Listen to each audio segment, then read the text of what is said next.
সৌম্য সরকার ও সাইফ হাসান কি অসাধারণ একটা ওপেনিং পার্টনারশিপ তাদের হলো এবং সেইটার গুরুত্ব যে কতটা সেটা আপনাদের আমি একটা ছোট্ট একটা স্ট্যাটের 3টা লাইনেই বুঝিয়ে দিতে পারি।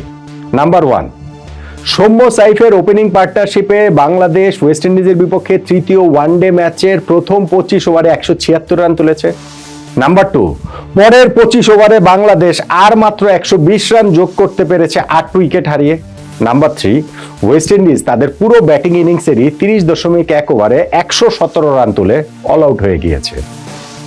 এখন এই যে 3টা লাইন আমি বললাম, সেই 3টা লাইন মেলালে আপনারা বুঝতে পারবেন যে সৌম্য ও সাইফের ওপেনিং পার্টনারশিপটা কত গুরুত্বপূর্ণ ছিল। অবভিয়াসলি এইটাই বাংলাদেশের এই ম্যাচে 179 রানের বিশাল জয়, এই বাংলাদেশের সিরিজ জয়, 4টা ওয়ানডে সিরিজ টানা হারের পর আমাদের সিরিজ জয়, 2027 বিশ্বকাপে খেলার সম্ভাবনার তা আবারও একটুখানি উজ্জ্বল করা যে সিরিজ জয় তার টার্নিং পয়েন্ট, ওইটা আমি আগের ভিডিওতে বলেছি। আমি এই বাংলাদেশ ওয়েস্ট ইন্ডিজ সিরিজ শুরু হওয়ার আগে সৌম্য সরকারকে নিয়ে একটা ভিডিও করেছিলাম, যে ভিডিওটার শিরোনাম দিয়েছিলাম যে আরো একবার জাতীয় দলে ফিরেছেন সৌম্য, আরো একবার কি আমরা আশা করব কিনা, নাকি আরো একবার হতাশ হতে হবে। সৌম্য সরকারকে নিয়ে এইটা আসলে খুবই প্রযুক্ত লাইন, এবং এই শিরোনামের ভিডিও আমার ধারণা নট আউট প্রমাণ খুঁজলে আমি আরো পাবো। আলোচনা তো অবশ্যই করেছি অসংখ্যবার যে সৌম্য জাতীয় দলে খেলেন, বাদ পড়েন, আবার আসেন, আবার তাকে নিয়ে আশা করি, হয় তিনি ওই আশার সলতেটা একটু উস্কে দেন, আবার হতাশ করেন, আবার বাদ পড়েন, আবার আসেন, আবার আশা করি, মানে এই একটা চক্রের মধ্যেই আমরা আসলে পড়ে গিয়েছি।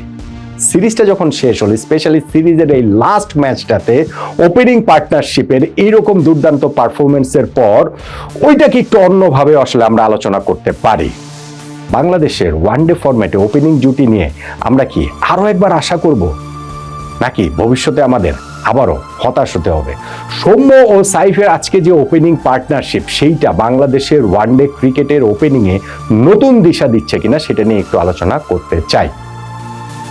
প্রথমত, এই দুইজনের ব্যাটিং এর আজকে আসলে হিউজ ক্রেডিট তাদেরকে দিতে হবে। দুর্দান্ত ব্যাটিং তারা করেছেন এবং এই জন্য প্রশংসাটা তাদের করতেই হবে। অবভিয়াসলি আজকে যেই উইকেটটাতে খেলা হয়েছিল এটা কিন্তু প্রথম ওয়ানডের উইকেটেই খেলা হয়েছে, এবং আপনি যদি ওইভাবে চিন্তা করে দেখেন যে আমি যে শুরুতে 3টা লাইন বলেছিলাম, আবারও যদি ধরেন ওরকম 3টা লাইন বলি যে বাংলাদেশ প্রথম ম্যাচে পুরো ইনিংস খেলেই আমরা 49.4 ওভারে অল আউট হওয়ার সময় 207 রান করেছি, পরের ম্যাচটাতে আমরা 50 ওভার খেলে 213 রান করেছি, এবং আজকে আমাদের ওপেনিং পার্টনারশিপে 25 ওভারেই 176 রান উঠে গিয়েছে।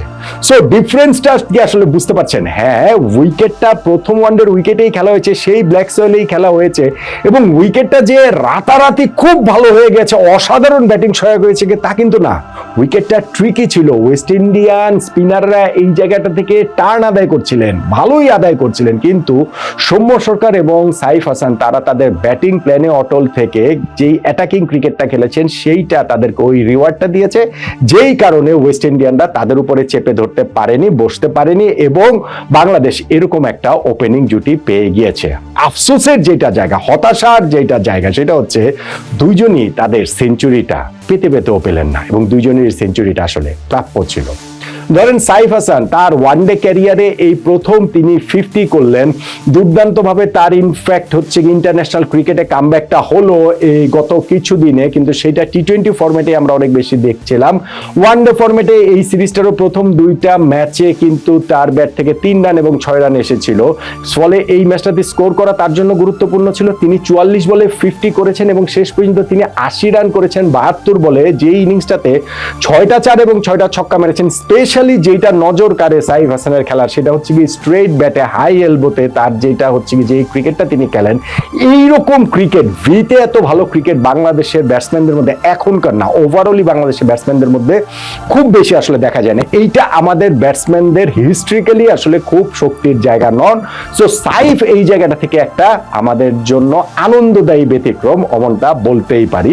কিন্তু ওই 80 রান করার পর যখন মনে হচ্ছিল যে তাদের পার্টনারশিপও ডাবল সেঞ্চুরি হয়ে যাবে, তারও সেঞ্চুরি হয়ে যাবে, তখনই তিনি একটা বিগ শট খেলার চেষ্টায় আউট হয়ে গেলেন। কিন্তু সৌম্য সরকার তো ছিলেন, এবং সৌম্য সরকার উপরে তখন ওই আসার জায়গাটা ছিল যে না, সৌম্য কি আসলে এইটা পারবেন কিনা, সেঞ্চুরিটা করতে পারবেন কিনা। তিনিও সেটা পারেননি, 86 বলে 91 রান করে তিনিও আউট হয়ে গিয়েছেন এবং সৌম্যর এই ইনিংসটাতে যেটা আলাদা করে আপনার নজর কাড়বে তার ওই প্রথাগত যে ফ্লিক করা, তার যে রিস্টের কাজ, তার যে ওই যে ড্রাইভগুলা, যেটা এই উইকেটে খেলা খুবই খুবই ডিফিকাল্ট, সেইগুলো তিনি বেশ অনায়াসে খেলছিলেন। এবং সেইখানটাতে যখন তার ওই যে ওই রিভার্স সুইপে যে দুইটা তিনি ছক্কা মেরেছেন, তার ওই ইম্প্রোভাইজেশনের জায়গাটাও কিন্তু তিনি আসলে দেখিয়ে দিয়েছেন।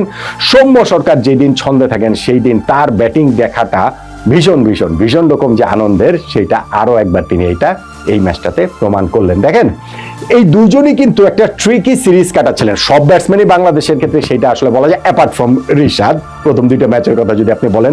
আর যখন ওই সেকেন্ড ম্যাচটা আমরা জিততে পারিনি, মানে সুপার ওভারে গিয়ে আমরা হেরে গিয়েছি, সুপার ওভারে গিয়ে আমরা যখন যে 6 বলে 11 করতে হবে সেটা 6 বলে 7 রানের ইকুয়েশনে নেমে আসলো, তারপরেও পারলাম না। এবং ক্রিজে এই সৌম্য সরকার, সাইফ হাসানরাই ছিলেন, সেইটা তাদের উপর একটা সাইকোলজিক্যাল ইম্প্যাক্টও আসলে ফেলতে পারতো। সেই জায়গাটা থেকেও তাদের এই কামব্যাকটা গুরুত্বপূর্ণ। আর ওভারঅল কতটা গুরুত্বপূর্ণ ভাই, ওয়ানডে ক্রিকেটে বাংলাদেশের ওপেনিং মানেই হচ্ছে গিয়ে কখন প্রথম উইকেটটা পড়ে যাবে সেইটার জন্য আমরা মোটামুটি একটা অপেক্ষায় থাকি। এই যে তারা 100+ একটা ওপেনিং পার্টনারশিপ করলেন, এরকম ঘটনা বাংলাদেশের সর্বশেষ দেখেছিল 2023 সালের 23শে মার্চ আয়ারল্যান্ডের বিপক্ষে তামিম ইকবাল এবং লিটন দাসের ওপেনিং পার্টনারশিপ। অর্থাৎ গত 2.5 বছরে এরপরে আমরা যে 44টা ওয়ানডে ম্যাচ খেলেছি, এরপর ওইখানটাতে আর কোনো ওপেনিং পার্টনারশিপে আমাদের সেঞ্চুরি আসেনি।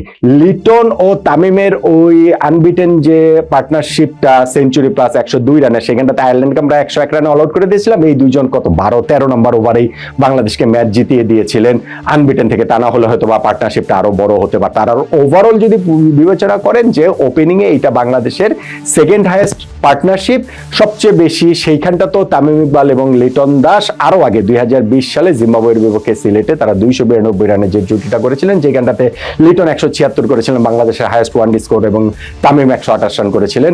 সো এইটার পরে এইটাই হচ্ছে গিয়ে আমাদের দ্বিতীয় সর্বোচ্চ ওপেনিং পার্টনারশিপ। ওই দিন 2 ওপেনারই সেঞ্চুরি করেছিলেন, পার্টনারশিপে ডাবল সেঞ্চুরি হয়ে প্রায় ট্রিপল সেঞ্চুরির কাছাকাছি চলে গিয়েছিল। আজকে আমাদের ডাবল সেঞ্চুরিটা ওপেনিং এ হলো না, কিন্তু 2 ওপেনারের কেউ তারাও আসলে সেঞ্চুরিটা পেলেন না। এখন আপনি দেখেন যে গত 2.5 বছরে বাংলাদেশ যে 44টা ওয়ানডে ম্যাচ খেলেছে, তার মধ্যে 45টা ইনিংস কেন? কেননা হচ্ছে গিয়ে নিউজিল্যান্ডের সঙ্গে ওই 2023 সালেরই একটা ম্যাচে অ্যাওয়েতে আমরা থার্ড ম্যাচটাতে মনে হয়, সেইখানটাতে আমাদের যে ওপেনিং জুটি ছিল বিজয় এবং সৌম্য চোখের সমস্যার কারণে রিটায়ার্ড হার্ট হয়ে বেরিয়ে আসতে হয়েছে, ফলে বিজয়ের সঙ্গে শান্ত নেমেছিলেন, ওপেনিং পার্টনারশিপটা তারাও কন্টিনিউ করছিলেন, সেটাও আর কি রেকর্ড বই ওপেনিং পার্টনারশিপ হিসেবে থাকবে। সেই জন্য 45টা ওপেনিং জুটি। সো 44টা ওয়ানডে ম্যাচের 45টা ওপেনিং জুটিতে আমাদের সেঞ্চুরি যে নেই ব্যাপারটা শুধু তা না, এর মধ্যে 50 আছে মাত্র 7 বার।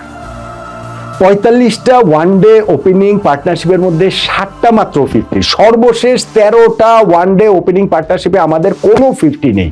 সো এই জায়গাটা আমরা কিরকম স্ট্রাগল করছি বুঝতে পারছেন? এবং এই সময়টার মধ্যে আমরা কয়টা জুটি খেলিয়েছি সেটা শুনলে মোটামুটি আমার ধারণা এটা আসলে ওয়ার্ল্ড রেকর্ড হয়ে গিয়েছে। আমরা এই 44 ম্যাচের ওয়ানডেতে টোটাল 17টা ভিন্ন ভিন্ন ওপেনিং জুটি খেলিয়েছি। 17টা ভিন্ন ওপেনিং জুটি।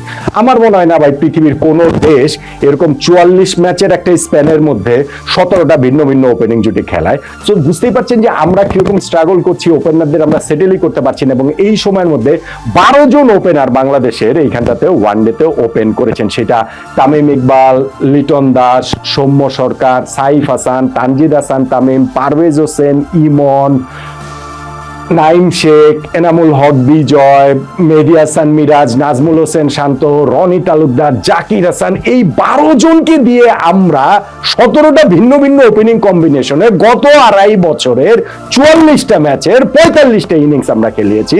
কিন্তু সেখানটাতে আমরা কোনো সেঞ্চুরি পার্টনারশিপ বের করতেই তো পারিনি। মাত্র 7টা 50+ পার্টনারশিপ ছিল, তার মধ্যেও গত 13টা ম্যাচে আবার সেটা ছিল না।